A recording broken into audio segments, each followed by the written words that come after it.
Today on episode 47, our Rod Beck episode of Typical Chicago Fans, presented by The Loop Sports, we have Sinkers and Floaters, a complete NFL Week 1 recap, campus tour, a Week 2 college football recap, Diamond Talk on the Cubs and Sox, and a new segment, our Hail Mary Parlay. Let's roll. One of the sponsors of today's podcast is 26shirts.com Chicago. We're excited to partner with 26 Shirts again for the month of September. 26 Shirts sells cool t-shirts backed by an even cooler mission, helping people in need. Every 2 weeks, they offer an exclusive t-shirt for $25, and a portion of the proceeds from each sale goes to helping a person or family in need or an organization heavily involved in community outreach. The artists who provide the designs receive a percentage, a life is impacted, and you get a limited edition sports-themed t-shirt that will go in the 26 Shirts vault, never to be printed again. Portions of the proceeds from the sales of these shirts go to help a person in need of serious financial assistance due to overwhelming medical bills. You can read more about this particular cause on the website. Thank you to 26 Shirts for sponsoring the podcast for the month of September. Go to 26shirts.com to order your shirt and help a worthy cause. If you go on there, they have the Reservoir Bears. It's a cool t-shirt on there. They also have flags, and they have mystery shirts that are on sale for $12 right now. Bad. And Boomy is wearing his 26 shirt right now. I do have it on. It's one of my probably top 10 favorite shirts. It's my Captain Taze shirt. So, yeah, go and get yourself some 26 shirts in your life. They're probably the most comfortable shirt I own, if we're being completely honest with you. Love it, love it, love it, love it. Hello and welcome to episode 47 of Typical Chicago Fans, presented by The Loop Sports. I am Zach Lilya, and if you're watching us on YouTube, you see above me that my Twitter handle is @ZLilya, Lilja. That's how you spell it. TCF on Twitter. The main page is @typical_Chicago. You can follow Loop Sports @TheLoop_Sports. You can follow us on Facebook, where we do a weekday show between Tuesdays, Thursdays at 8 o'clock. We usually let you know day of, so you can get ready for us. Usually at about 8 o'clock at night. Also, Loop Sports is on there, where they do all of our blogs. All of our podcasts go up on there, so if you want to go out. And they always have the blogs that they do from our site, which are great. Go check those out. And also Instagram, Typical Chicago Fans, and The Loop Sports. And if you see us on Instagram, the Typical Chicago ones, we are back to our pre-ping pong if you would have podcast. lost, there's no way you bring this up. No, I'm just saying we were back in it. We're back on it. We kind of got away from it for a little. No, we got back to it. We also haven't played in like 3 months. Yeah, so we're just back to it. I know some people kind of were talking about it. We don't know why we stopped doing it for a little bit, but we're back on it. And maybe at some point you'll see a little bit of Instagram live of us doing it, so you can see the little banter that we do back and forth. But yeah, see me break a ping pong paddle too. I'm gonna find a picture that we cannot find the handle. The handle's gone. The handle is gone, so I don't know what that's all about. But yeah. We're going to have to find the handle of this. We honestly looked for a good 10 minutes. Yeah. It's pissing me off that we cannot find it. We have no clue. Make sure you follow me on Twitter @BoomyTCF. If you are an Apple user, you can find us on Apple Podcasts. Subscribe, rate, and review there. If not, we are on Spotify as well. You can follow us on there. And like Zach said, head on over to the YouTube page. We put all of our weekly videos up on there. So head to YouTube, type in Typical Chicago Fans, and subscribe to the page there. Lots of good stuff coming up. Zach's still in the process of getting some of our summer stuff out, and last week we put out our week 1 picks. We got to track and see how those went. Probably not good. Not good. I mean, you won the first one, so we know that you started off 1-0. I started off 0-1. The first place Green Bay Packers. Yeah, we'll get more into that, but it was a tough Thursday night. We live streamed most of the game, and we probably shouldn't have, because it was a boring game. Both sides didn't look that good, but it was pretty boring. It was a snoozer. We kind of sat there, and one of us got mad, one of us was happy. Usually you getting happy, me being mad, because the game it didn't go either team's really way, because it was 10-3. Exactly. It was ugly. But it's the best way to put it. Yeah. But did you get all your stuff you need? I think so. You got all your stuff out there. Let's get right into the sinkers and floaters. My sinker, let's get right into it. Betting my own team because I had the Bears -3 the other night. So when we lost the game and I lost my bet, I was pretty furious.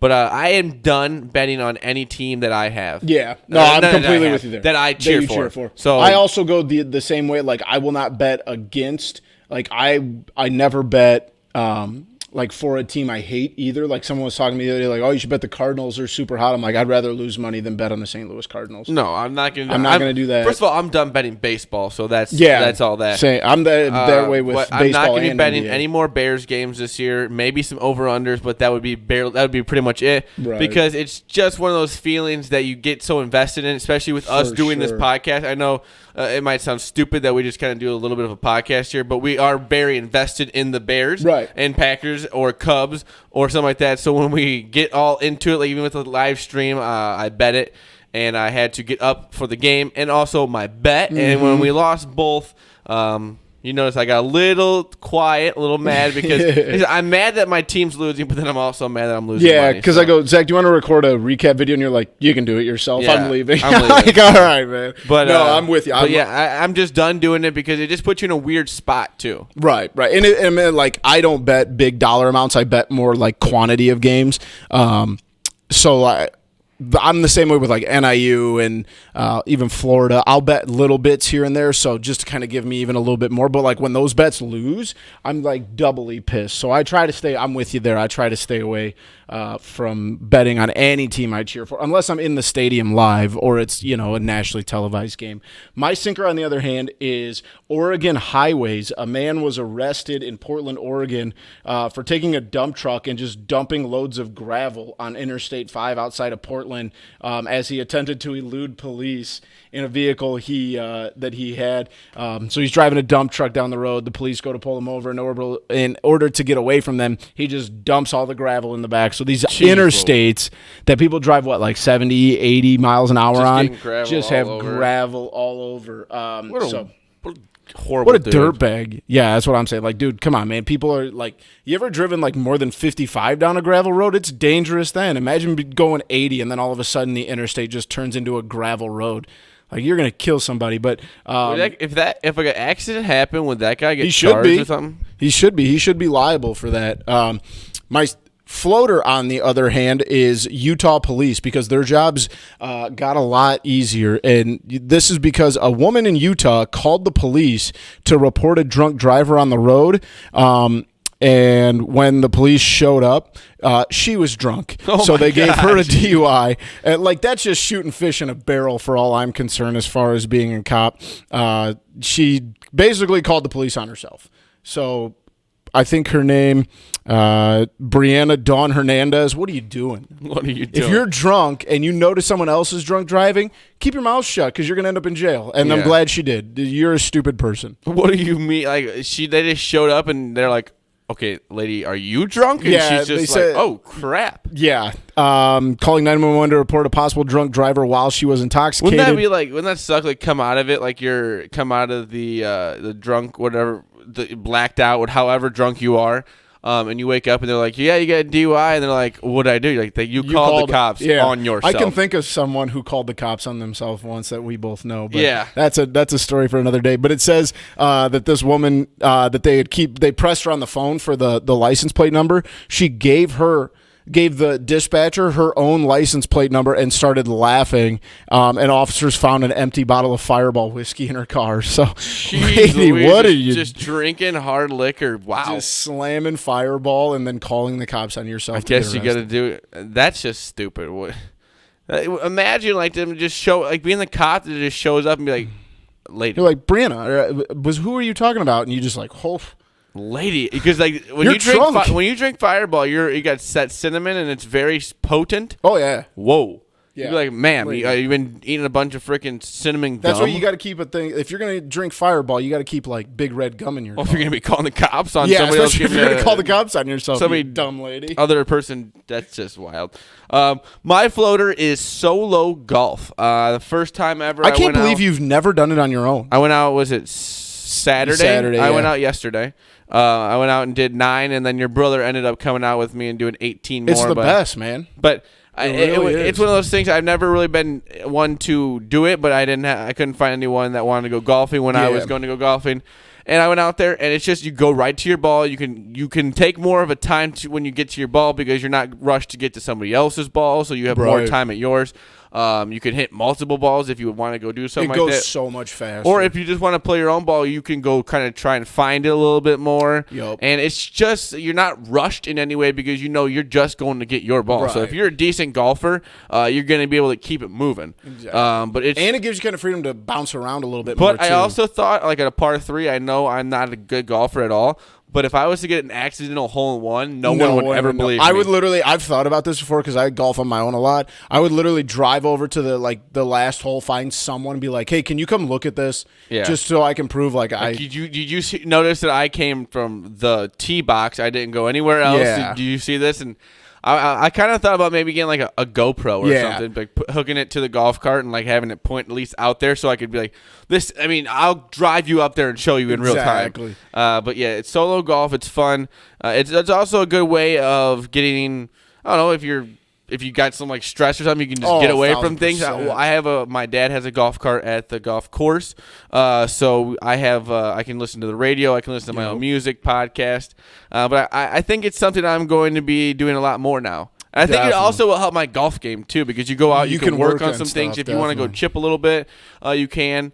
I was trying to keep my own score, like in a way that I was being fair.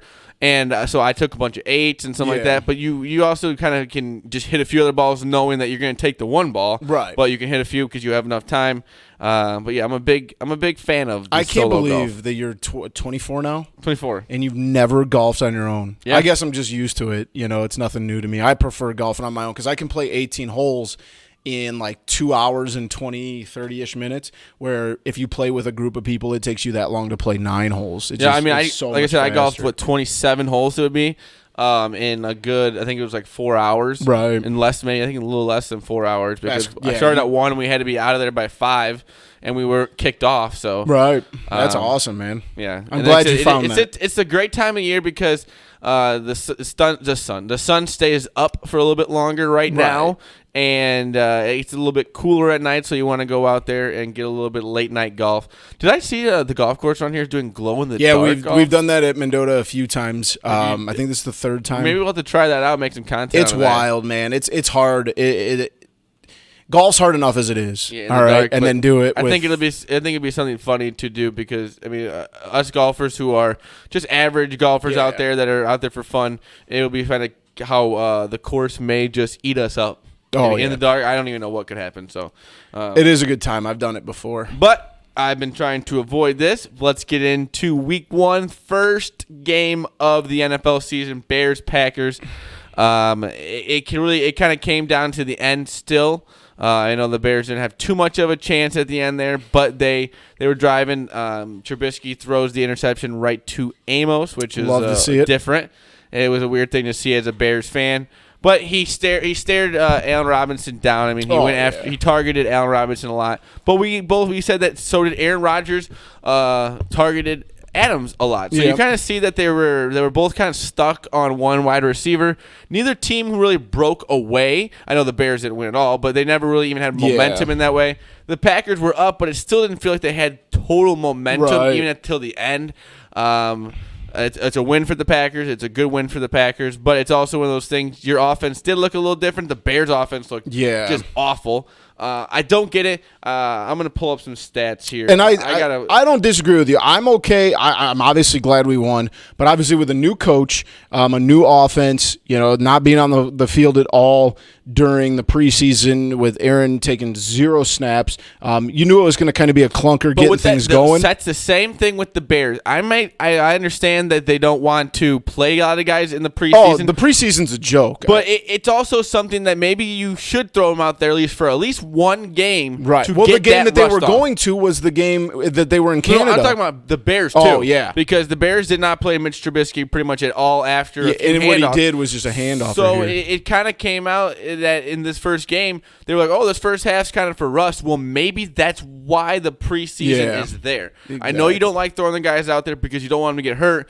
but you should at least let them go out there and throw at least a few possessions. Definitely. And I don't know how this would work, but like, could you change the rules for preseason where like you can't hit the quarterback? I don't think you at could, all? I don't really think you could do that because I think that would just kind of go away from the game of football. But I do see what you mean. It's Like almost basically like play like it would pretty the much be quarterback like, gets flags or something. or know? like you pretty much get like the whatever they give them, the yellow penny during practice, and you can't tackle them to the ground. But I don't think football guys would not like that. But I do think, but I guess the Bears go out there, they score. Just you say that the whole preseason thing works. You can I guess I can keep going back and forth with it, but it's whatever Nagy wants to do. We can go back and say, man, I wish Mitch Trubisky played in the preseason. Maybe he would have played better. Maybe he wouldn't have played better. Who knows? Maybe he would have got hurt. Maybe he would have got hurt. You know? But it's one of those things. Let me get into what I was going to be saying here. David Montgomery, 6 carries. Mike Davis, So dumb. 5 carries. It's ridiculous. Tariq Cohen, 0 carries. Cordell Patterson had that one for -2 yards on the 3rd and 1. Why are we not giving it to David Montgomery? Why are we not giving it to Mike Davis? Why are we not giving it to someone like Tariq Cohen, too? Mitch Trubisky threw the ball 45 times. Threw it 45 times. Yes, he didn't have a great game, but maybe we set him up to maybe succeed in a way where he can hand it off and get this offense going in 2 different directions instead of just throwing it. Well, we talked about this during the live stream. Like, he never found a rhythm. His throws were bad, but like I think a lot of that had to go with the fact that he could never get comfortable. He could never find a rhythm. And obviously, like I will say, the Packers defense is one of the best defenses we've had since we won a Super Bowl. The defense has been our Achilles heel for the last 6-7 years. The defense is grossly improved, but Mitch could never get comfortable enough to make good throws. He was thrown into coverage all day, and the Packers' defensive backs played him well. They did what they were supposed to, but it seemed like there was a little bit more to it, like maybe I don't know how much you can put on the Green Bay defense versus the Bears front offensive line, but it was just like the guy never got to the point where you're like, yeah, Mitch looks like he's comfortable in the pocket and he can deliver a strike wherever he wants. He never got to that. The offensive line did not look good during this game. We had bad penalties all over. Yeah. That really helped. The game was very penalized. The game was very penalized. It was just, you could tell it was week 1 and guys that really weren't into the flow of the game. Yeah. So it was very choppy. We can just kind of the comp out is that they didn't play in the preseason. We can go back and say that, but that doesn't matter at this point. But it also, we got to realize, I know Mitch Trubisky looked bad with some of those throws, but it's week 1. Exactly. And this defense, I'm going to say, this defense is going to win us games. I know they didn't have any 100%. turnovers. They gave up 10 points They didn't have any, to Aaron Rodgers, and that's coming from a Packers They didn't have fan. any turnovers that I can remember of. They had the fumble that was, I think they got back. But it's one of those things that defense is going to force fumbles, if you can force hold interceptions at some point. An Aaron Rodgers-led offensive team to 10 points, you're going to do well throughout the year. Because guess what? Next week you play Joe Sunday, Flacco. You play Joe Flacco, and there's going to be times where you're going to be able to get after him, sack him. He's not going to be able to hold on the ball like Aaron Rodgers. He's going to throw the ball in directions where Aaron Rodgers probably wouldn't. Even though Aaron Rodgers did have some weird throws there in the first half that were like, what was that? Definitely. Like I said, you can say maybe it was preseason, or maybe it was just him not doing well in the first game. I think it's more like you said. People overanalyze this game. Absolutely, and like I said, it's just because I'm happy. Obviously, my team won, but the improvement on the defense is something I was looking forward to. I think the Packers' offense will eventually be better, but it was. I mean, let's be honest. Even looking at it from a Packers perspective, the offense was not good this week. The Vikings get a win. The Lions get a tie, and the Packers have a win, and the Bears have a loss. Yep. I mean, you're not in a spot where this season is. I mean, we have 15 games. The Packers didn't win the division on Thursday night. The Bears didn't lose the division. No, Thursday we have night. 15 games left. It's going to be a tough schedule, but if we're going to base our season off of the first game, then last year we wouldn't have won the division.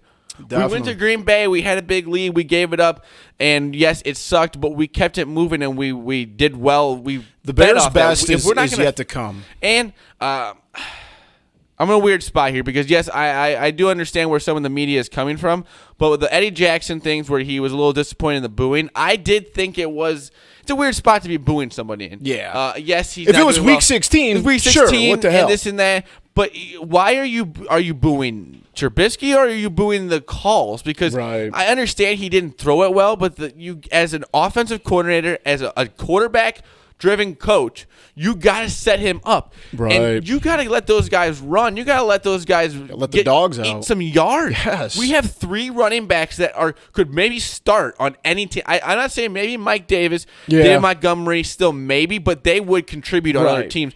And we're going to give them a combined 11 carries. A combined 11 And your best running back, carries. in my opinion, didn't get a carry.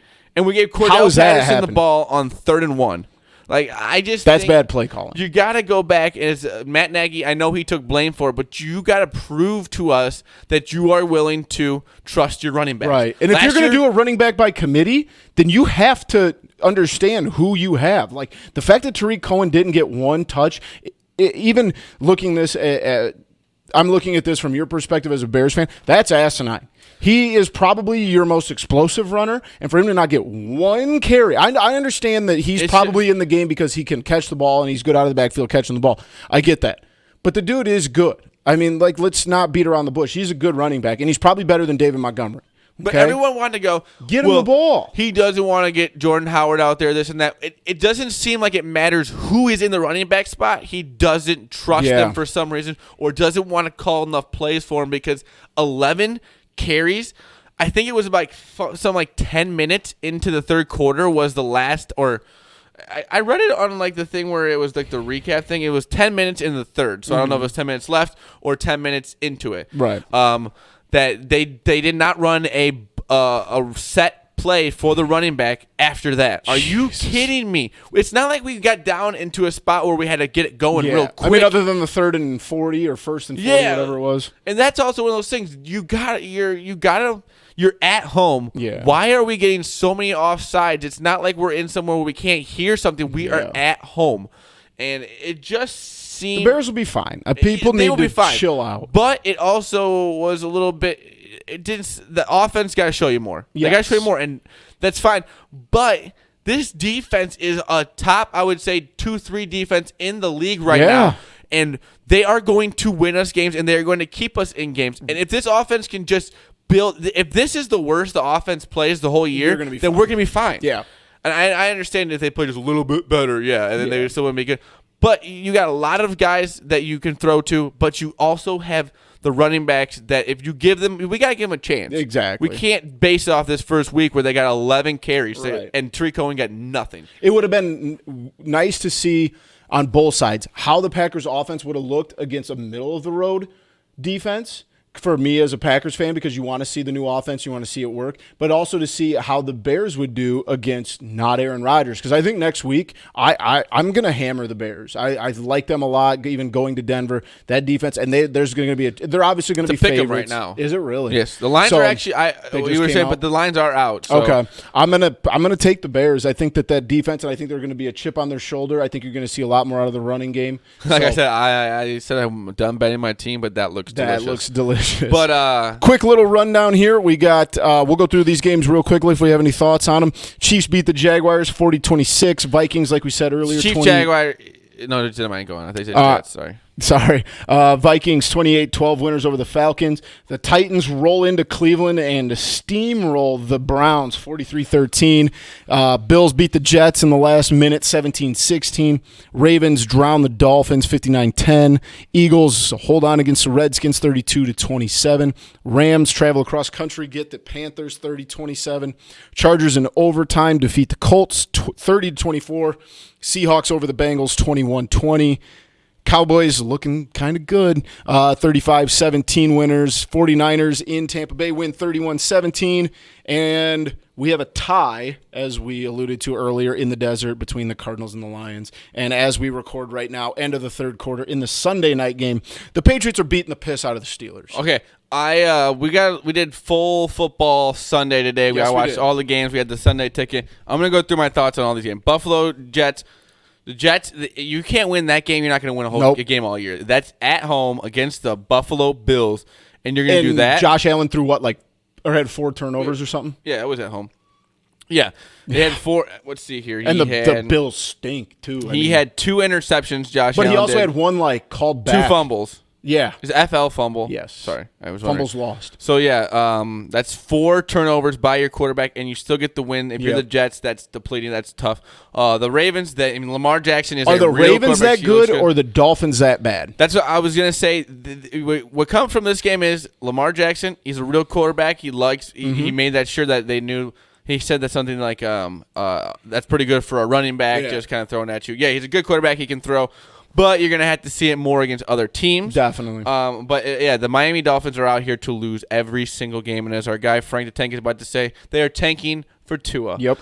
Tennessee, Cleveland. Cleveland, that is tough. Come out at home with the team that you have. But the expectations that you have at home, the crowd's going crazy, and you lose 43-13. And it was 15-13 in the third quarter. And Mariota, he was nothing special today. He was 14 of 24 for 248, 3 TDs, but still, everybody his and their percentage brother. Or passing percentage was 58.3. Yeah.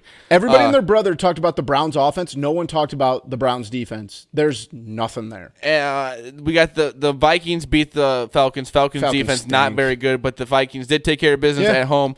The Kansas City Chiefs, it was a weird game. Foles got hurt right at the beginning of the game. He threw a tutty, but he broke his clavicle. Yeah, they might be. They probably wish they wouldn't have got rid of Blake. Their backup didn't play too badly.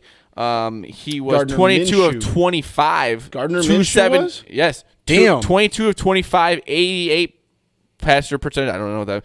275 yards, 2 TDs, 1 interception. They might not be very going well. out to look for somebody new. Nick Foles was 5 of 8 before he left, too. He had 75 I think the Jaguars are going to be improved this year. Even if Minshew can figure it out, I think they'll be tough. And that division isn't great. Patrick Mahomes looked good.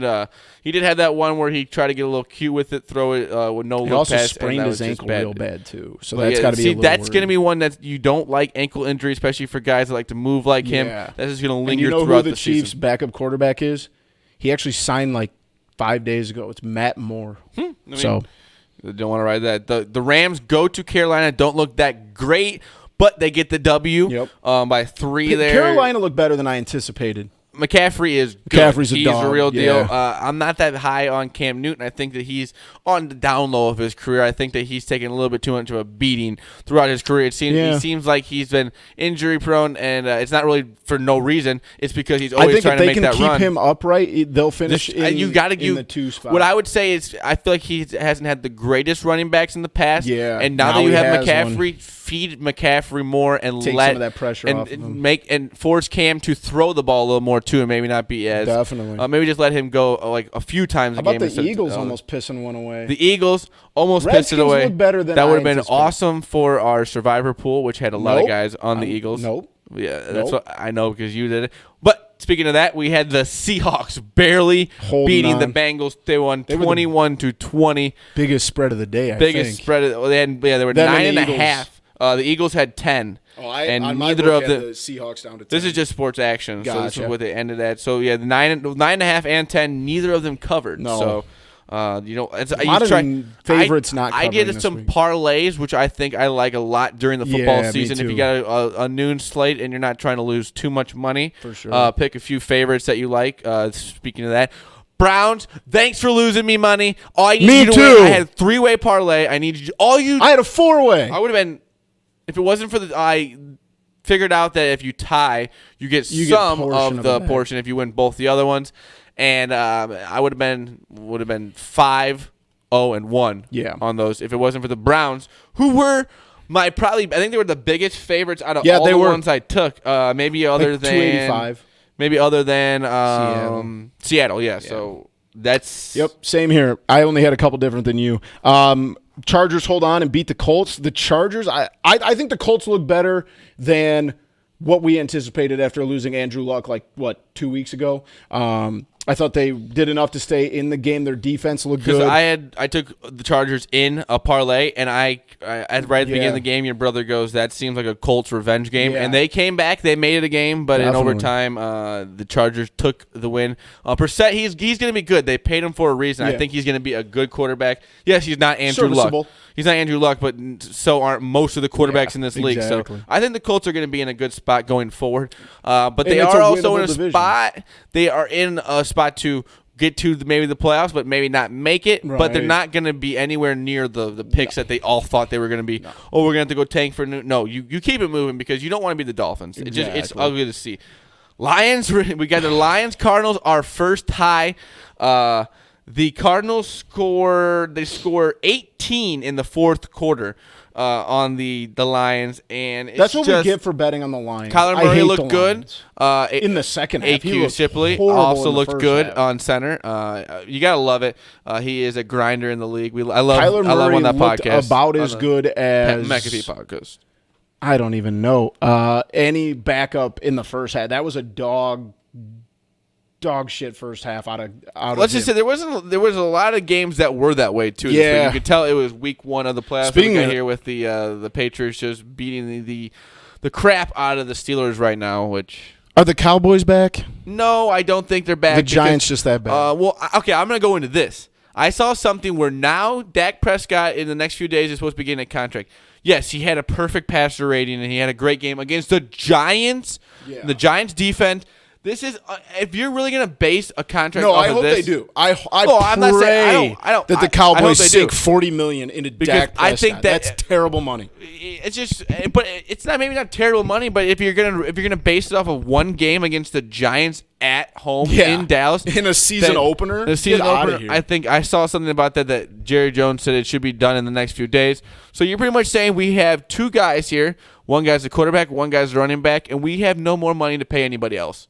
I mean, you're going to keep Jason Witten for another 3 or 4 years? For what, $87 a game? I mean, it's unbelievable. I pray as a Packers fan and a fan of a team in the NFC, please pay Dak Prescott off of one game. That's fine. Dak Prescott hasn't done anything since his rookie year. Pay the man. Go ahead. In a very lackluster game that I could have cared less about, 49ers go down to Tampa Bay and beat the Buccaneers, 2 non-playoff teams, I think. I have a rooting interest against the Bucs for the rest of the year. Yeah. Stephen Che. Yeah. Those 2 teams I could give a rat's ass about. He does these predictions. He picked the Bears accurately, 7-9. But if you're going to pick the Bears accurately like that, then pick your own team accurately too. So didn't he say they would go 8-8? No, but I think it's pretty funny. I saw him and Caleb have a little bit of a riff going on, and he liked every tweet that he liked the tweet that Stephen Che put out of him reacting to like them not getting it, and then Big Cat put a few tweets out. He liked both of those about just like bashing Stephen Che, so that's a good rivalry there. But yeah, the 49ers, they win a game. Richard Sherman looked good. First interception in 2 years. Took it back to the house. He looked really good out there. Yeah. But yeah, football's back. We have 2 games tomorrow night. We have the Texans and Saints.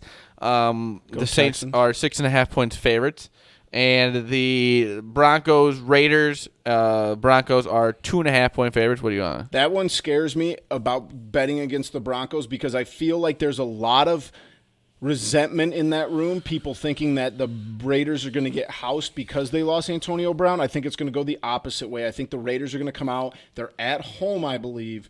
And they're going to come out a little pissed off that they've been so overlooked. You can come out as pissed off as you want if you don't have the talent on the Broncos field. I understand that, but they have a very good defense that I think will take care of this game. And I think the offense is going to be good enough to do something. I would lean towards the Broncos in this game. I'm staying away from that. I would lean towards the Saints. I would say I got the Texans in the AFC Championship. At home, that's fine. But at home, week 1, this is where Drew Brees, the Saints thrive.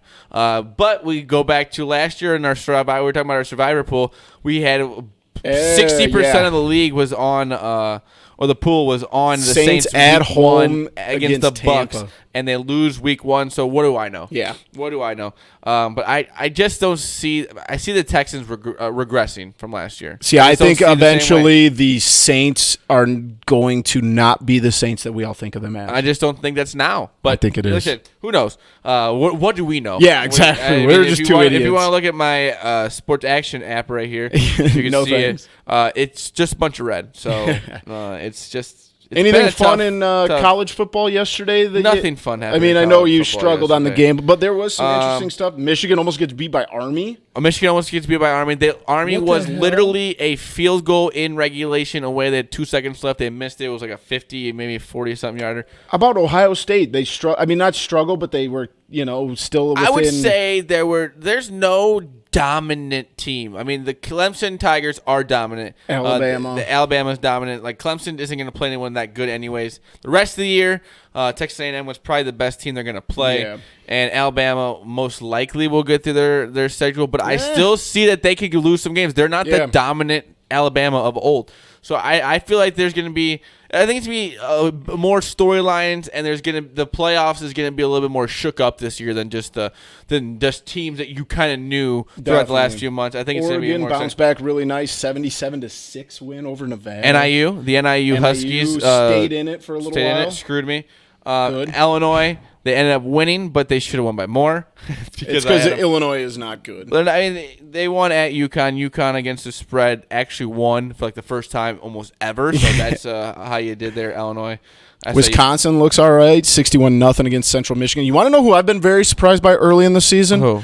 The Maryland Terrapins. Yeah, they put up 79 first week. And they put up 63 yesterday against another ACC school. So, not that I think they're going to do a whole lot, but they do also play in a very good division. LSU is probably the best game of the weekend. I was on the Texas money line, which sucked.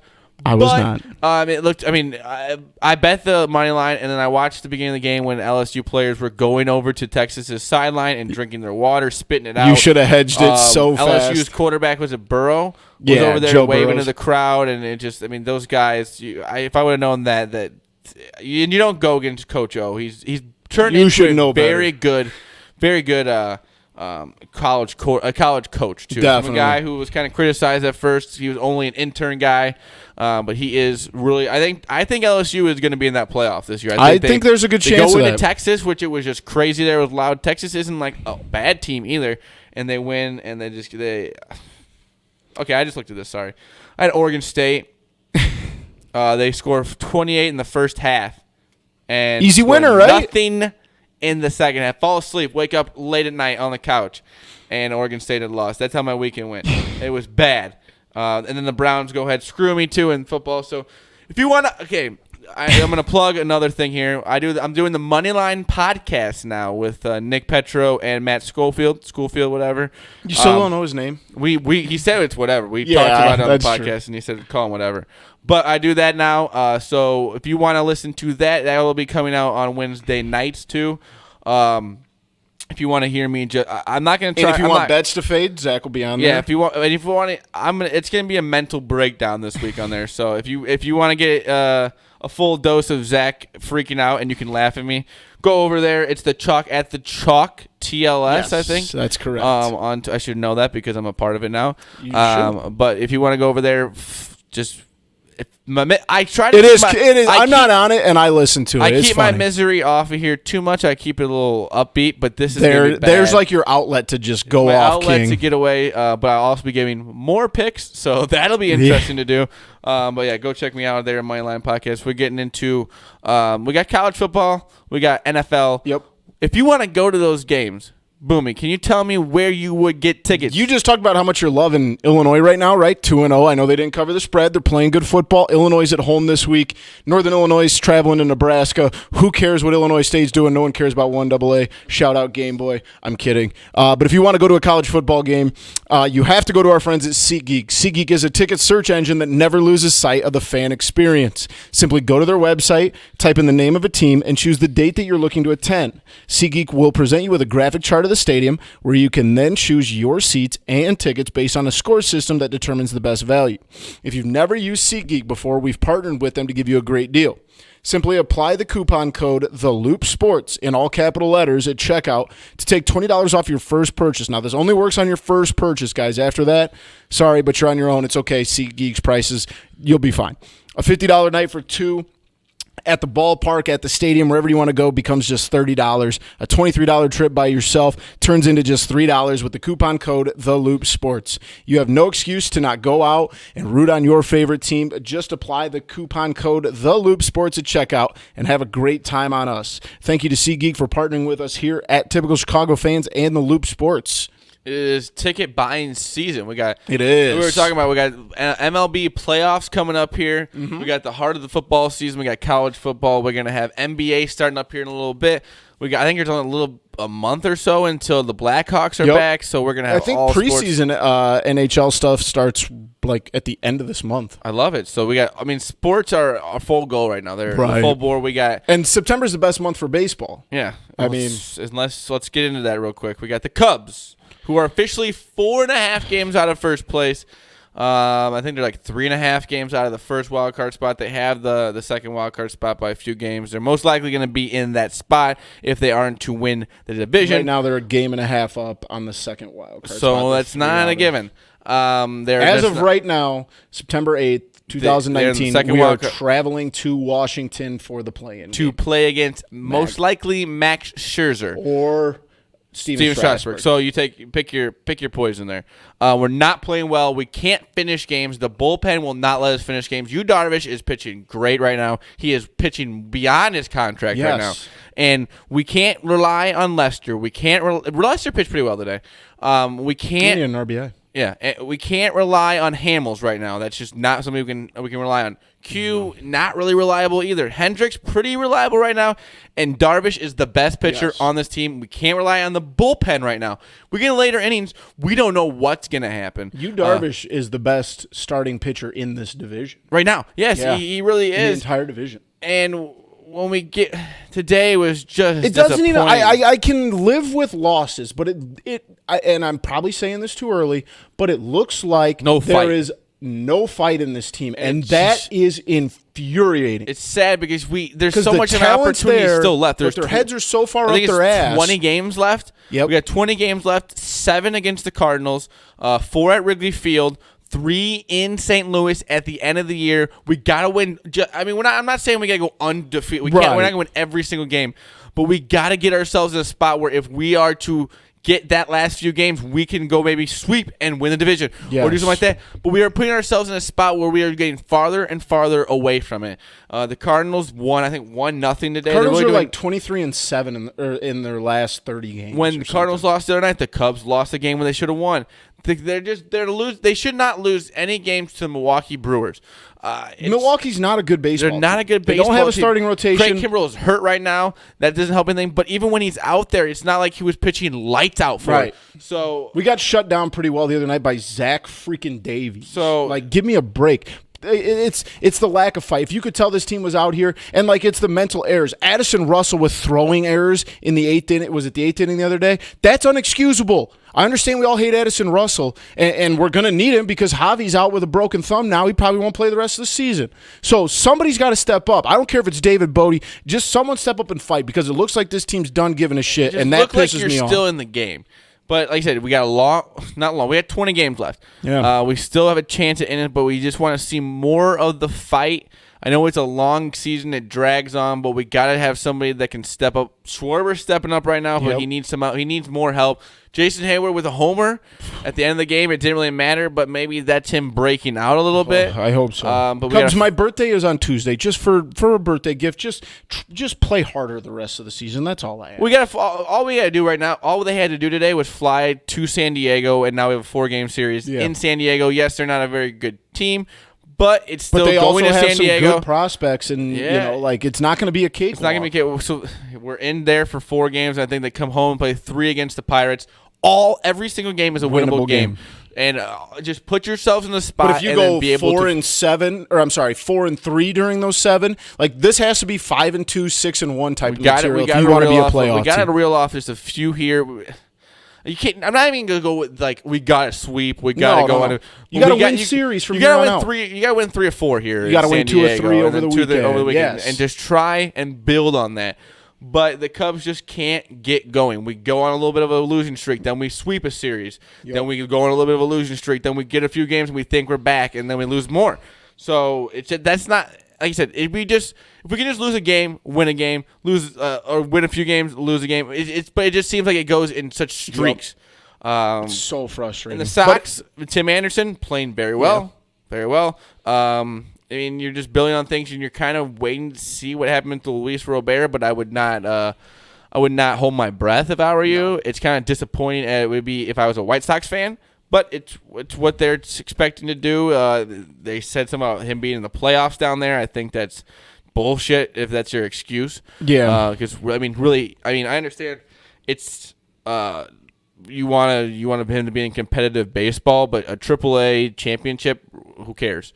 You're here to get him ready for Major League Baseball. So I think that's kind of a speaking of minor league excuse. Playoff series, the Iowa Cubs have been eliminated from the playoffs by the Round Rock Express. Literally leading to the playoffs, they had Wilson Contreras, Ben Zobrist. Hey, they gave it a 5-game series. And then, boom, they got rid of all of them right before Game 1. But, hey, for them to get rid of all those MLB guys and then take it to a 5-game series and a winner-take-all. Last night, I think. Yeah, I'm okay with that. Now, I did see today the South Bend Cubs did clinch their series, and they play – they're going to play the winner of the Clinton Cedar Rapids series starting probably next or later this week. So that's your Cubs minor league affiliate update playoffs edition. Definitely. But yeah, let's get into what on the positive side. What? At least we're not the Mets. No. But we could be. We very well quickly could be. Because you said 1.5 games out. There is only 1.5 game between the Cubs not being in the playoffs. I just say that at all. Because of our guests we're bringing up, and the Mets blew a 6-run lead the other day. Yeah, in the top of the ninth. Who are we? We blew a 5-run lead in Philadelphia. Really and truthfully, I think we are more like the Mets in the thing. But at this point, like I said, you can get mad at Joe Madden as you can't want.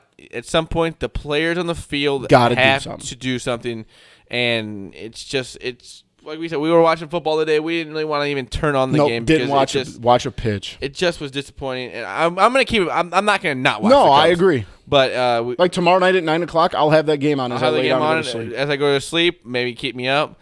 But we're not done. The fight's still there. But it's getting tougher. It's getting tougher and tougher. How about we get into this interview with our guy Frank Fleming, one of the all-time characters. We had him on Friday night. He was kind enough to give us his time on a late night in New Jersey. But that was a good accent. What? That was a good accent. It was better than I expected. I've been working on it. But it was an exciting interview. It was all over the place. He's the first guest to ever sing on our podcast. He gave us a nice little. But his song is maybe going to. It's been stuck in my head since. It's been stuck in my head, but I think it's gonna be very true. You were singing it today when we were watching football. Yes, I was. Yes, you were. I mean, Frank has a great voice, I would say, and he knows how to create songs out of teams just destroying his life. Yep. But it was a great interview. We really do appreciate Frank hopping on with us, giving us his time. He's a great human. Yeah, he's a great human. Frank. A follow on Instagram that will take you all over the place. He has these hot dog reviews that he's been putting out. He has a few out already. If you go on to his Twitter, which is at NJTank99. NJTank99. I think he might have a YouTube page or something that he has that out on. I know he puts that out on Barstool. Yeah. The hot dog reviews. He's got a few already out. He's got a few coming out here in a little bit. And one of my favorite websites of all time too. So. Sports Encyclopedia. Encyclopedia. I always say I'm an idiot and I say it wrong because I probably don't even know what the difference between the are. But it's a great interview with our guy Frank. It was what we were. I had been going. I was at the bar for a little bit before the interview, and I had a little bit of fun before the interview, and it took us to places. I never thought I would go because it was. You got to listen to it, but I love our guy Frank. He He's one of a kind, and it's so authentic. It's beautiful. That's what you got to know is it's authentic as hell. It ain't nothing fake. That's the best way to describe it. He is as real as it comes, and sometimes that's where fans get in the way too. 100%. Ego. But again, here we go. Our guy Frank Fleming. Just unbelievable tonight. Ladies and gentlemen, we welcome back to the podcast one of our favorite guests. You've seen him on Barstool Sports and some of the greatest internet rants. He runs one of the greatest websites in the history of the internet on sportsencyclopedia.com. You can listen to his podcast, Allow Me to Be Frank, and you can follow him on Twitter at NJTank99. Ladies and gentlemen, Frank the Tank Fleming. Frank, my man, how are we doing on the East Coast tonight? Mickey Callaway, I think if I die, I want Mickey Callaway charged with murder. What did he say tonight? The game just got over. The Mets with a walk for a win tonight. But what did Mickey say? I didn't even get a chance to check Twitter tonight. He talked about how resilient they were, that they keep getting clutch hits, they keep bouncing back. At least he didn't say that. He didn't say that Edwin Diaz was electric tonight. That's a positive. At least. He's at least gone away from his earlier comments this week when Ed Luz, right? We call him Ed Luz now, right? Yes. Okay, and if for those of you that don't know, the Mets blew was a 7-run lead Tuesday night. 6-1 lead in the ninth. They blew 10-4 lead. They're up 10-4. And then he gave up 7 runs. Oh, unbelievable. And I think I heard you were on KCK Radio on Barstool, and I think that they had said that the Mets had never lost a game with that lead going into the ninth inning, and the Nationals had never won a game trailing that many runs going into a ninth inning. Is that correct, Frank? That is correct. That is correct. Unbelievable. I can't even. And like as a Cubs fan, we blew a 5-run lead in the ninth inning earlier, like a month ago in Philadelphia. I can't imagine what you're going through right now. Are you just trying to like get through the rest of the season? Are you just surviving right now? Basically, yes. That's all you can do, right? The season canceled. Oh, the season. I mean, yes. Yeah. It's just ridiculous. It's ridiculous. It's ridiculous. It's just. I mean, he's a batting practice pitcher right now. He's going to every game he gives up a home run at least. Yeah. Every game. There's got to be something like there's no way Mickey Callaway has a job next year, right? There's no way. If there's any other team, I'd say yes, but the Mets are just dumb. You're not entirely wrong. Is there anyone like inside the organization or a name that you have in mind that you want leading your team next year? Obviously, it's not Mickey Callaway, but is there a guy that you want, or are you to the point where you're just like anybody new? Number one. But there are a number of managers out there. John Gibbons. Oh. Joe McEwen, I would take him. Tim Bogart. I hear if the Cubs let Joe Maddon go, I think he'd be a good. That'd be a good choice. Him and Dio aren't exactly aren't on the best speaking terms right now. Yeah, that we keep hearing that as well. Now, I know he was a Yankees guy, but what about Joe Girardi? He was the first name I mentioned, yeah. I said, yeah.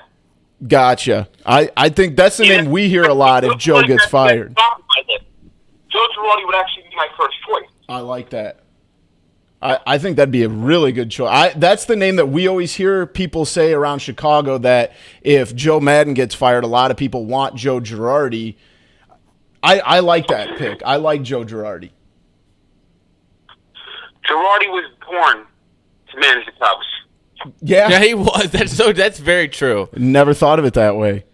But Frank, I need to know, what are your feelings going into every Mets game, especially right now? Are you just expecting them to let you down, or do you actually go into the game with some optimism? Pretty much, I have a feeling that they're going to find some way to fuck it up. That's got to be the worst feeling in the world, just turning on the game and knowing, like, having that gut feeling. Oh. I mean, tonight, I actually slept for most of the game. Had a very tough day at work. No breaks, no lunch. Damn. My What? No lunch? No lunch. Frank, I think that's against the law. Frank, that's against the law. No lunch, and I worked late. Oh, and my God. A 7-mile trip took an hour and 20 minutes because of traffic. Oh, my God. I couldn't do New York traffic. They had at one of the colleges, they're boycotting cars. They want to ban cars. They unveiled the stop cars banner. Oh, my God. And it was like it's called the Roberson Marks Student Association. And they wanted to stop people from driving cars. Yeah, they should only have walk, take bikes, or public transportation. That's the dumbest thing I've ever heard. And among the things they have on there is support the Green New Deal, of course. Yo. They're AOC lovers. Oh, yeah. Oh, no. But I don't know. So you got September starting up, and you got all the campus cause people out there. Then on another street, they're shooting a movie. oh, Jesus. That is. How many streets does a movie usually take up? Well, it's took out a main street. Oh, jeez. A main street for... That's You have any idea what insane. movie it would be, Frank?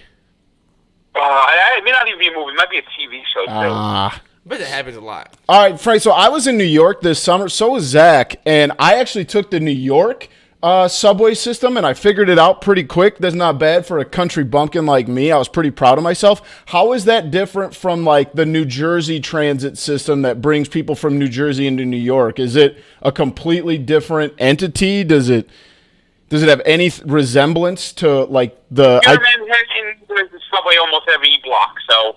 Okay. You just got to find where what line goes which direction. Yep, I got mine down. I was taking it from the Bronx to Manhattan for 2 days in a row, and I actually loved it. There are some characters on the subway, and I'm a people person, so I love just taking in the scenery. But I'm not like that. I would hate it. I know I would hate it. I mean, it gets crowded at times. It's filthy, but at least it is somewhat reliable. Although the 7 train is just the slowest train on the face of the planet. and that's the one you would take the most. It's the train that goes from Manhattan out to the City Field. Gotcha. Okay, that makes sense. I mean, even the Express 7 is slow. I mean, last week after the Mets lost to the Cubs, I got on the 7 train. I got on the 7 Express. Yep. U.S. Open is also going on. Oh, yeah. Right across the way. If you don't know City Field, Yep. U.S. Open is literally basically across the street from City Field. I did notice that when we were there. Frank, I got to ask you, what's your favorite thing at City Field? To eat? You mean? Yeah, food-wise. Yeah, let's go food-wise. Let's What's go your favorite food-wise, thing to eat I was just there. Zach was there this summer. What's your favorite thing to eat there? Well, I like the Pat LaFrida steak. Ooh. I like the pastrami. Can't go wrong with a pastrami sandwich. No. The hot dog sometimes could be a bit bad, especially if the rolls were stale. Oh, that should be against the law. It might get expensive. So I don't have the hot dogs that much at City Field. Okay. It's kind of a letdown always. So I go elsewhere. Hamburger and fries isn't bad. They actually have the Nathan's fries. Okay. And it's Nathan's hot dogs, but not quite Nathan's hot dogs. Unless you get one of the rare places they sell the footlong. The footlongs are actually better than the regular dogs. They usually seems the opposite way.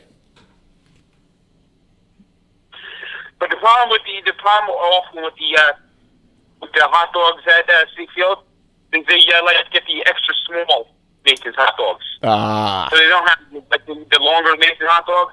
So it's like you're eating something that's like almost all bun. Yep. Oh. And sometimes the bread like gets stale. Ugh.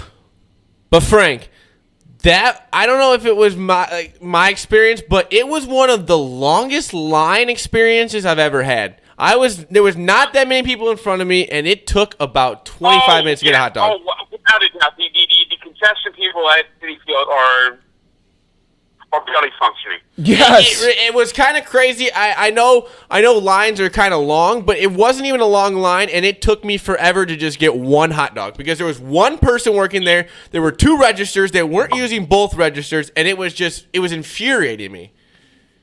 Well, what section were you in? Section was like 120. It was right behind the Cubs dugout, so I was eating right up there. Yeah, they're slow. It was slow. And then to come to find out, my dad had already bought me a hot dog, so I didn't actually have to stand in line for the 20 minutes. You dummy. But it was just infuriating because it wasn't even a long line, but it just took forever. Because they made you get your food and pay before the next person could go. It wasn't a quick process. Frank, have you eaten at my favorite part of City Field is the Shake Shack in center field because I went there and I did a tour at like noon. It was the day they had a doubleheader against the Marlins. I think you were there a couple days before. I had messaged you and you weren't going to be around, but I did a tour. I was the second person in line at the Shake Shack there in center field as soon as the gates opened. And I kid you not, the guy in front of me ordered his, and then it was my turn. So it still took 18 minutes to order my food and get a burger. Have you been out to that Shake Shack? Yeah, I went to a Shake Shack recently in Grand Central Station. You'll see more of that later. And I ordered a hot dog, by the way, at Shake Shack. Yep. You'll see more of that later, by the way. Gotcha. Plug, love it. Hey Frank, where can we see that at? You'll be able to see that on Barstool Sports on Tank's hot dog reviews. Perfect. Love it. But so what happened at Grand Central Station Shake Shack? You'll see. You'll see. Love it. Frank, I got to ask you a question. They name Frank Fleming the manager of the New York Mets. What changes are you making to make this team a contender? Ed Luz Diaz never pitches again. I love that. Oh, shit. Todd Frazier gets spoons in his ass. Do you call Tim Tebow up? No. No. That's my guy. That's not... Frank, what do you think about that? You think it's just like for the Is it a publicity? dog and pony show or what? The fantasy camp is over. Time to go home. I mean, yeah, he's just not... I mean, I hate to say it, but he's just not good. He's batting like $158, and he's hurt, I think. You know, they gave him a couple of years. They had him play single A. He wasn't awful. Double A, and now Triple A, he just showed he doesn't belong. Yeah, definitely. Frank, what do you think is going to happen to your starting rotation? It's time to move on. I won't change the starting rotation. Starting rotation is fine. Fine. I agree. Do you think you're going to have the same starting rotation you have now next year? Well, Zach Wheeler's a potential free agent. Mm-hmm. We'll see what happens. The move I try to make, I try to bring in Anthony Rendon. Oh, yeah, that'd be huge. That would be a great pickup. Since the last time we talked to you, the trading deadline came and went, and there was rumored that Noah Syndergaard was being shopped, and then they go and pick up Marcus Stroman. Are you excited about the having Marcus Stroman around? I know he's a New York guy. I don't think he's been kind of mediocre so far. Yeah, so I think average is great. Definitely. Now, is Syndergaard, is there a bad blood relationship there going on after what happened at the trade deadline, or is everything kind of, copacetic? Is everything good? It doesn't look like there's a problem. It doesn't look like there's a problem. Okay. I was worried about that.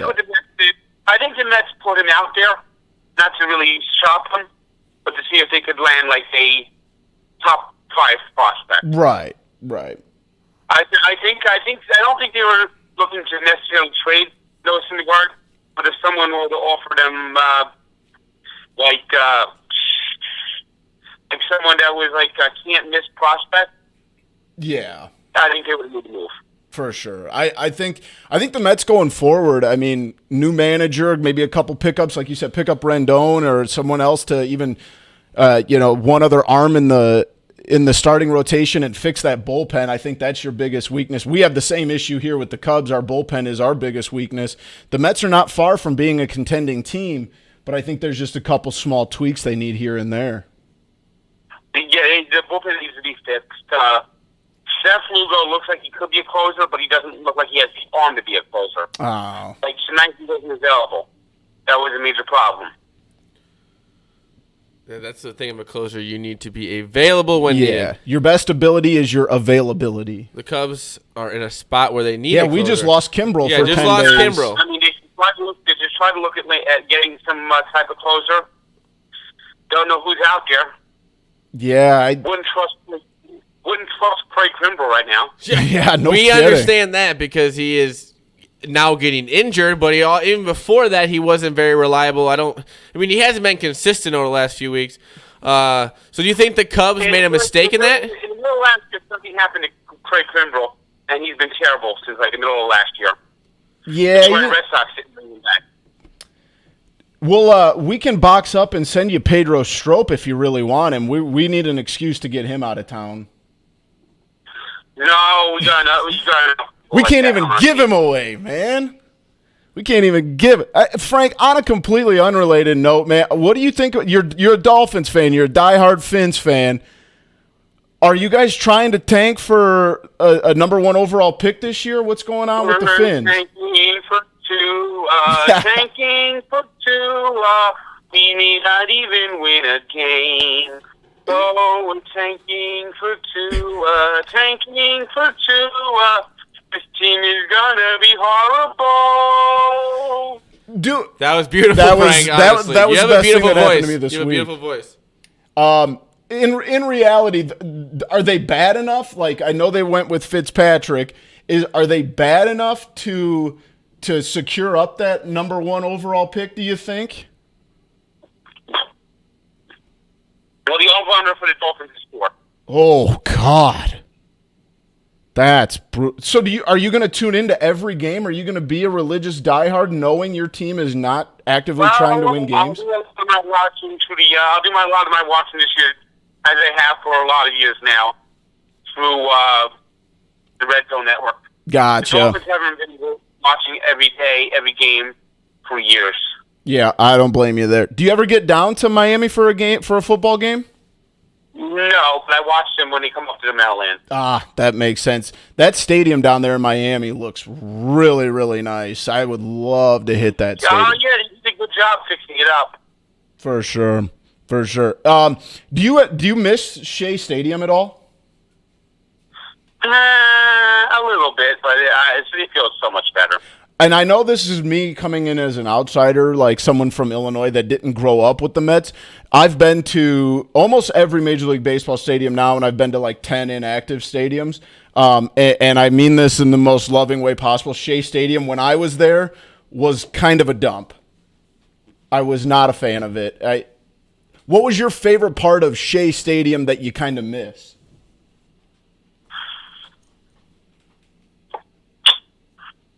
The way it shook. Yeah, that's true. Didn't it sway when the crowds would get like ruckus? Yes. Yeah, that's crazy. That's terrifying. It's cool at the same time. Yeah, it is. Do you miss the box seating? Didn't they have like the lower sections? Weren't they like boxed off? I hated the box seating. I hated the box seating. That was. I don't understand that concept. Who in the hell thought that was a good idea? That's what I'm saying. What in what world does that box seating work for anybody? It was a whatchamacall. It was a 60s thing. Yeah, that's true. Was it more for a football? I don't, because the Jets played there for a little bit, didn't they? Jets played there for 20 years. No, the box seating was just a popular thing that they did. They did that even when they fixed up Yankee Stadium. They did some box seating. That's insane. Yankee Stadium renovation in 1973. It was something that came and went, and by 1990 was obsolete. Oh, 100%. 100%.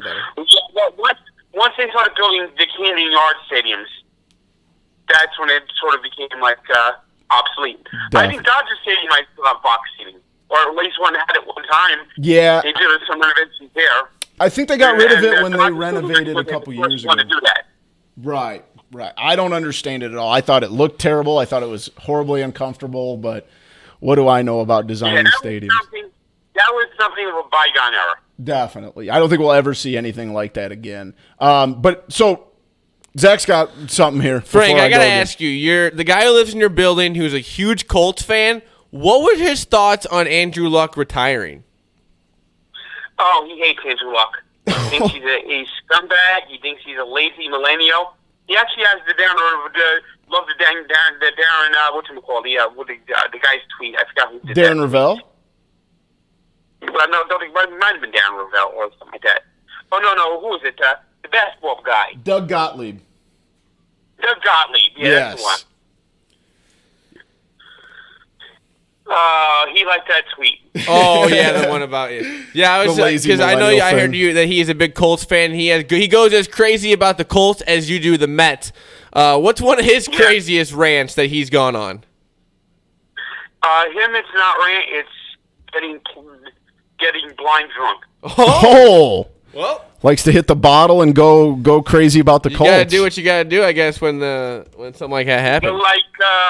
Like a bad Colts loss, you won't see him for like 3 or 4 days. You almost gotta check on him and see if he's still alive. Oh, jeez, cow.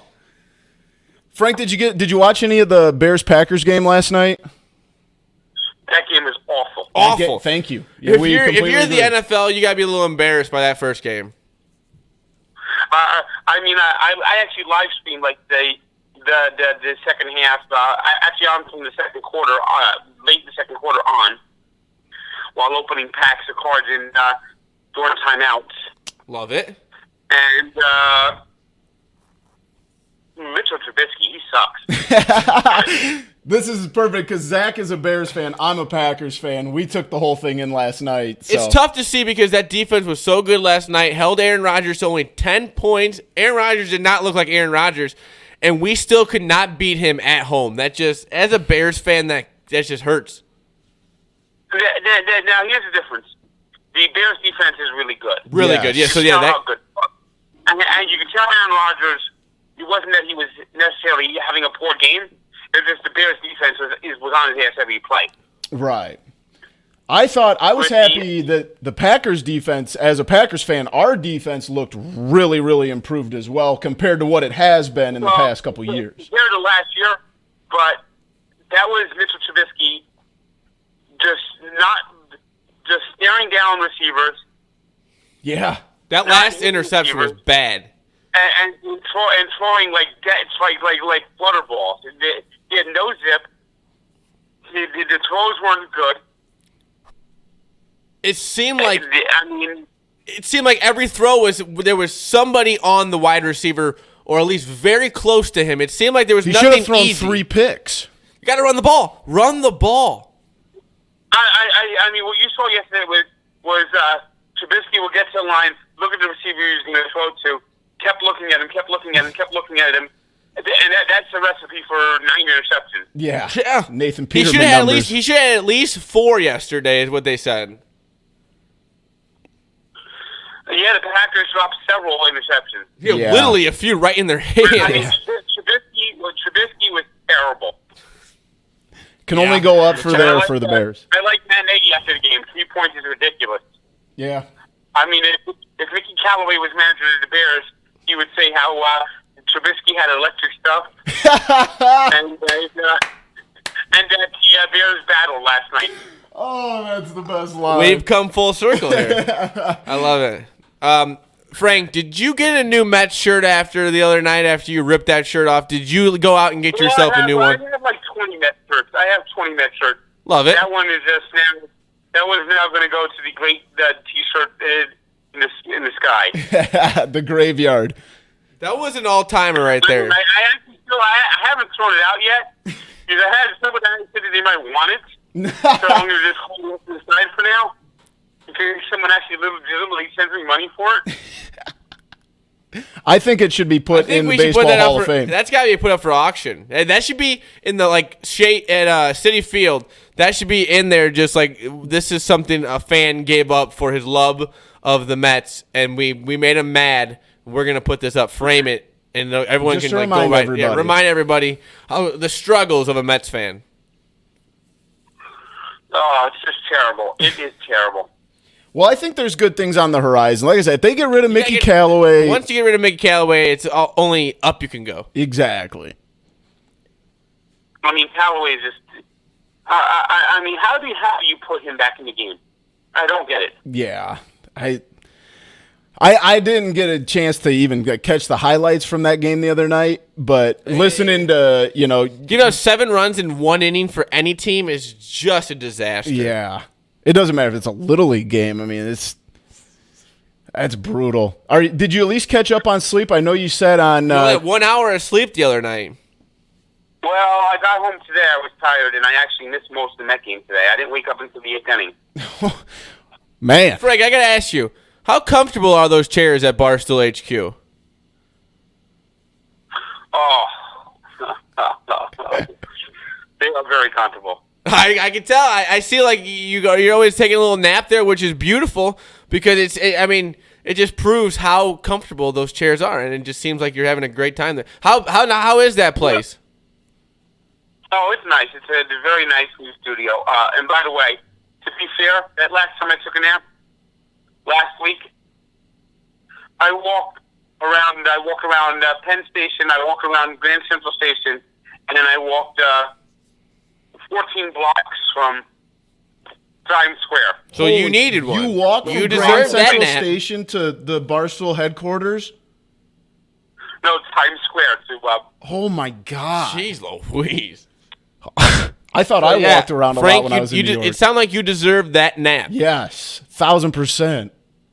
And wasn't that in 90-degree heat? It wasn't that bad last Thursday. Oh, okay. Is it starting to cool off out there? And the time before that, when I did the first 4 hot dog reviews, that day was hot. Yeah, okay. How many hot dog reviews have you done so far, Frank?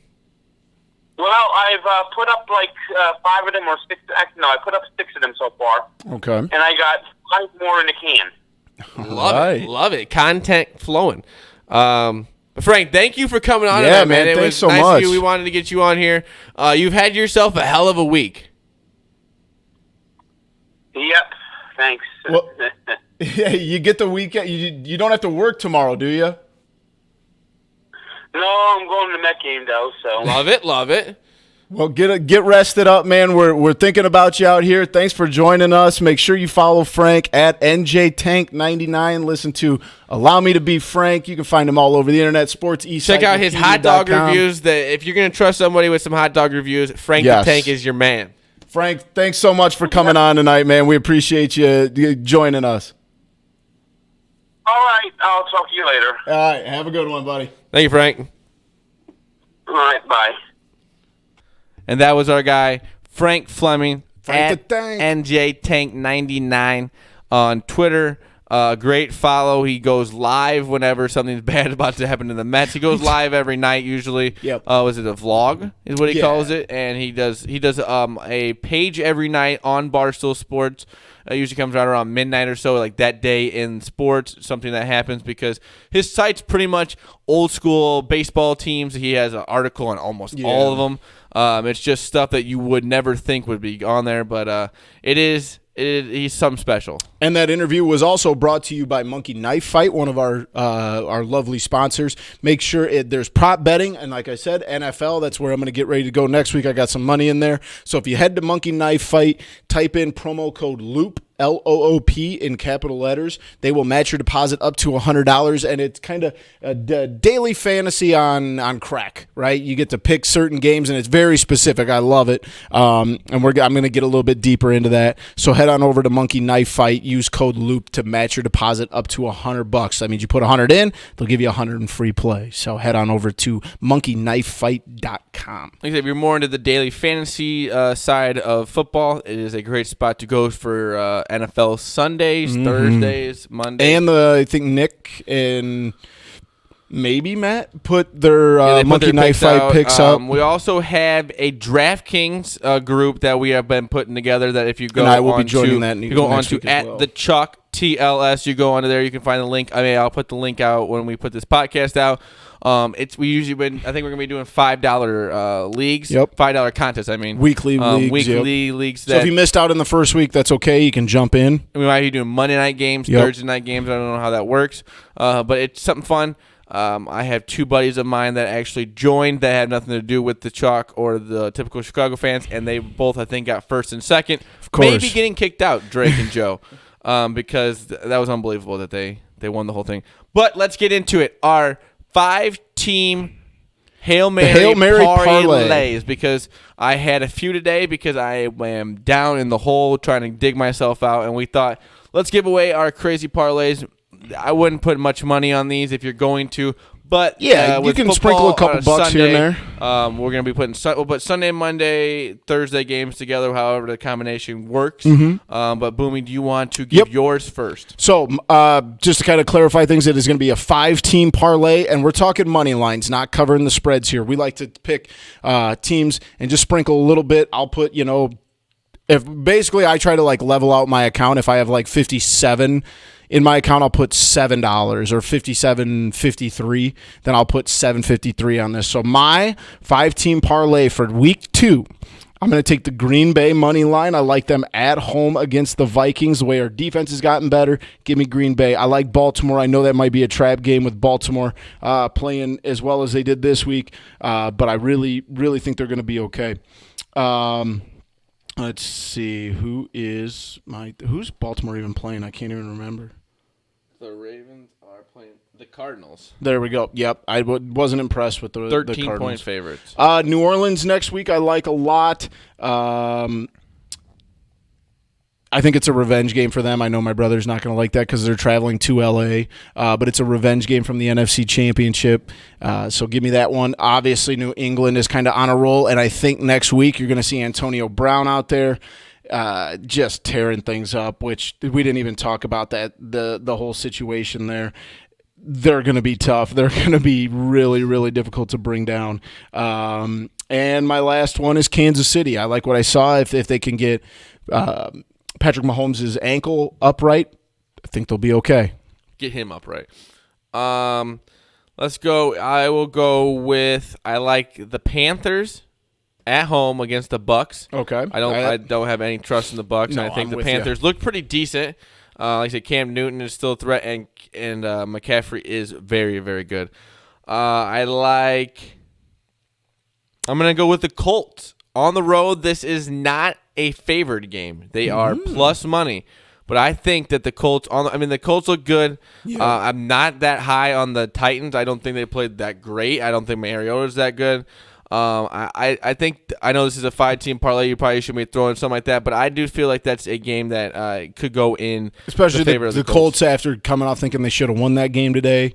Little something to prove here that I think they're better. They still got T.Y. Hilton. Yeah, they still got a decent running game. And Jacoby Brissett is still, yes, he's not Andrew Luck. Darius Butler's a dog. He can play. I do like. This is gonna be tough. I like the Steelers at home. I know it's against the Seahawks, But the Seahawks still Going show me from- nothing. yeah. And they're going to be wanting to prove something after this game. Yeah, they're getting their butt kicked right now by the Patriots, but at home, it's going to be another. I still think this is a good Steelers team. I know that it's tough to say that after this week. I'm going to take one of yours. I'm going to take the Ravens. I know, but that's kind of where you want to sprinkle. You get some plus money with the Colts, and that's gonna be a tough one to swallow. With the it's probably gonna be like a minus. I don't even know how you would go with it. Minus 950 is what they are. Jesus. So actually, I'll go with that because that's a lock where you want in there, and I will go with the Chiefs on the road against the Raiders. That's what I got too. So I think that is another one to look at because like a Saints-Rams game could go either way. Eagles-Falcons, that could really almost go either way. Cleveland. Don't get me wrong. I think the Rams are good, but Cleveland on the road against the Jets minus 2.5. That's embarrassing because from what your offseason could have been, you're going against a team that lost to Buffalo in a just horrible game today, and you're only 2.5 point favorites. Cleveland proved they're not a playoff team. A lot of money is going to be on the Browns, but I would almost lean the Jets. Because if you got to prove yourself. The Jets losing the way they did. I still think the Jets is a good are a good team. Yeah, they're an improving team. That's for sure. So mine is the Panthers, Colts, Pittsburgh, Ravens, and the Chiefs. All right. So there you that's go, my folks. 5-team parlay. Lay what you want on that, but I think it's pretty decent. Your biggest one would be the Colts. I mean, the Titans, yes, they came out and they scored 44, I think it was. 43 in Cleveland. But I still think this is a good and the Colts defense is very underrated. I think, yes, losing today is tough, but I still think, I mean, you weren't supposed to have no chance here. You're in Los Angeles. It's a weird time game. And the Chargers at home are always a different beast. And you're still going up against Phil Rivers, and you made it a game at the end. So I think that momentum is going to go into next week. 100%. So let's wrap it up there. We had a big Sunday of watching football. A big Saturday of watching football. It's the best time of the year. Pennant race going on. It's a beautiful time. We got to sit down here tonight, plan our NFL pick show for the week, our live show for the week. So we got a lot of content coming at you here. I'm going to be, like I said, on the Moneyline podcast, which we'll be recording Tuesday nights, putting that out Wednesday nights. You can hear me more on there. That's where I'll be putting out my picks, venting about my picks, maybe crying a little bit. But that's asking for a raise. Just looking like a fool. But again, you can follow me on Twitter at ZLilja, LILJA, on Twitter. At typical_Chicago is the main page. At the loop_sport is where you can catch all of our blogs, podcasts, videos. Catch it on there.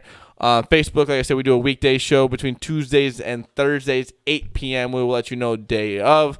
And then we have the Loop Sports on Facebook. They usually share that. And like I said, they have our blogs, podcasts, everything you want for us on there if you are on Facebook and Instagram. Like I said, we're back on our ping pong game here. So we'll be doing more with that. Maybe a little bit of an Instagram live so you can kind of see how we go after each other. Maybe how Boomy broke a paddle tonight. We still can't find the handle of it. This isn't a very big basement, so it can't be very far. No. There's no open windows or anything. Yeah. I don't know where. And then the Loop Sports on Instagram is the Loop Sports. Make sure you follow me on Twitter at BoomyTCF. All of our podcasts are on Apple Podcasts and Spotify. Make sure you follow us on Spotify or subscribe, rate, and review on Apple Podcasts. And like Zach said, head on over to the YouTube page for all of our weekly videos and all of our extra fun stuff we do on there. So head over there to YouTube. Type in Typical Chicago Fans and hit that red subscribe button. Thank you for joining us here on episode 47 of Typical Chicago Fans, presented by the Loop Sports. Like I said, football, baseball playoffs. The Cubs are still going to be in it for at least the next 20 games. We're guaranteed that. And then we got Bears still coming up here. We got the Blackhawks coming up. The Blackhawks I'm looking very forward to. I think it's going to be a very good team. It's going to be an improved the Bulls team. We'll see. It could be a very improved team. We could be maybe going for a playoff spot here. But I'm excited. We got a lot of sports to talk about here. We're going to go pretty long here on the podcast. Yep. We got a lot to talk about from now on. But thank you for listening. We love you all. Peace.